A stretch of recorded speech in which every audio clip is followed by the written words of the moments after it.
ভূমিকম্প প্রবণ এলাকাগুলোর মধ্যে বাংলাদেশের যে জেলাগুলো সবচাইতে বেশি সম্ভাবনা ভূমিকম্প হওয়ার সেগুলো হচ্ছে এখানে লাল দাগ দেওয়া আছে। এগুলোর মধ্যে কি আছে?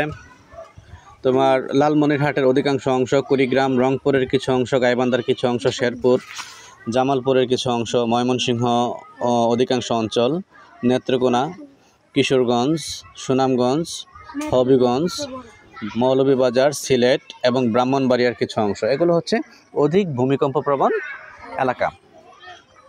আর যেগুলো মৃদু ভূমিকম্প প্রবণ এলাকা সেগুলো হচ্ছে পঞ্চগড় সম্পূর্ণ জেলা, ঠাকুরগাঁও সম্পূর্ণ জেলা, দিনাজপুর, নীলফামারী, রংপুরের কিছু অঞ্চল, গাইবান্ধার কিছু অঞ্চল, জয়পুরহাট, নওগাঁ, রাজশাহীর কিছু অঞ্চল, চাঁপাইনবাবগঞ্জের কিছু অঞ্চল, নাটোর, বগুড়া, সিরাজগঞ্জ, পাবনা, মানিকগঞ্জ, টাঙ্গাইল, গাজীপুর, ঢাকা, মুন্সিগঞ্জ, নারায়ণগঞ্জ, নরসিংদী, ব্রাহ্মণবাড়িয়ার কিছু অংশ, কুমিল্লা, চাঁদপুর, ফেনী, খাগড়াছড়ি, রাঙ্গামাটি, চট্টগ্রাম, কক্সবাজার এবং বান্দরবান।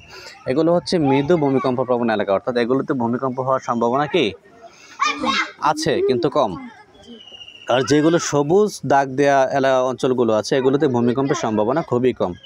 এগুলোর মধ্যে আছে চাঁপাইনবাবগঞ্জের অধিকাংশ অঞ্চল, রাজশাহীর কিছু অংশ, মেহেরপুর, কুষ্টিয়া, পাবনার কিছু অঞ্চল, চুয়াডাঙ্গা, ঝিনাইদহ, রাজশাহী, রাজবাড়ী, মাগুরা, ফরিদপুর, যশোর, সাতক্ষীরা, নড়াইল, খুলনা, বাগেরহাট, গোপালগঞ্জ, পিরোজপুর, বরগুনা, পটুয়াখালী, ভোলা, বরিশাল, মাদারীপুর, ফরিদপুর, রাজবাড়ী। ভোলা হচ্ছে একটা জেলা, ভোলা হচ্ছে একটা জেলা।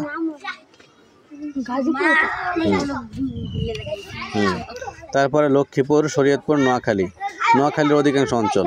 এগুলো হচ্ছে অপেক্ষাকৃত কম ভূমিকম্প প্রবণ এলাকা। ঠিক আছে।